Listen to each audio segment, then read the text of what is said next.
So it was a factory where they made basically like a type of a shirt, like a type of a button-down shirt, huh? And most of the people who worked there were young immigrant women, many Jewish and Italian women. They had men who were the fabric cutters, but women were not allowed to be cutters. Now, why is that important? Because on March 25th, 1911, there was a horrible fire that broke out. Imagine that the men were cutting fabric and the leftover, the scraps, all went into like a laundry basket next to them. And maybe somebody had a cigarette, maybe something, a match flinted, and all of a sudden, all of that fabric quickly went up. The factory was on the 8th, 9th, and 10th floors. The cutters were on the 8th floor, and the women sewing were on the 9th and 10th. And the owners of the factory at the time were concerned that people might be stealing some of the fabric. So they locked the doors to be able to go from the 9th and the 10th floors down to the 8th and beyond. So the men were able to escape. There were fire escapes on the side of the building, but imagine that there were a few hundred women up there working that were trying to escape. What ended up happening is that the weight of the people on it pulled the fire escapes away from the building, and then other people, they thought it looked like fabric coming out of the windows, but it was women jumping. It all happened within a matter of an hour. And you can imagine, the people lived in this neighborhood. So people came running and screaming this massive fire was going on.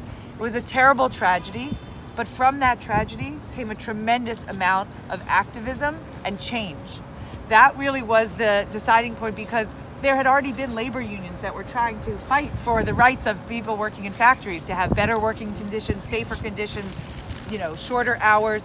And when they realized a tragedy like this could happen, they said no more. It did take decades and years, but the start of what happened here at the Triangle Shirtwaist Factory is the evolution of what eventually became OSHA, our Office of Safety and Human and Health Administration. Let's go, I knew it was OSHA. But things like having fireproof doors, having exit lights that are lit, having emergency staircases, all of those types of things we might take for granted. So now when you go back to if you're in a hotel where you're here, when you're at the airport, when you go back to your school, notice all the different things that are kind of there to make sure that if something were to happen, your safety is first and foremost. What is the name of this place?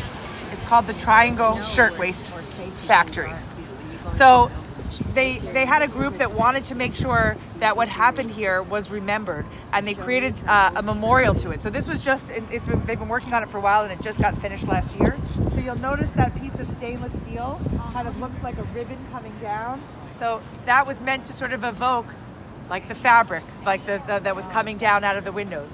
And I'm going to have us walk underneath it, because you'll see that there's panels down on those two sides. The names of the 120 plus people who died that day are inscribed, but they're inscribed backwards so that you have to look into it to see the reflection. And in looking in the reflection, today's not a sunny day, but you're going to see your face. You're going to see your face in that. And the thought is to say, take a moment of reflection. What would have happened? You guys are 13, 14. Some of these children were 17, 18, 19 years old, not much older than you. So what would it have been like for you to have been, sadly, part of that experience that day, and help as a reminder for us to keep always pushing forward for better tomorrow.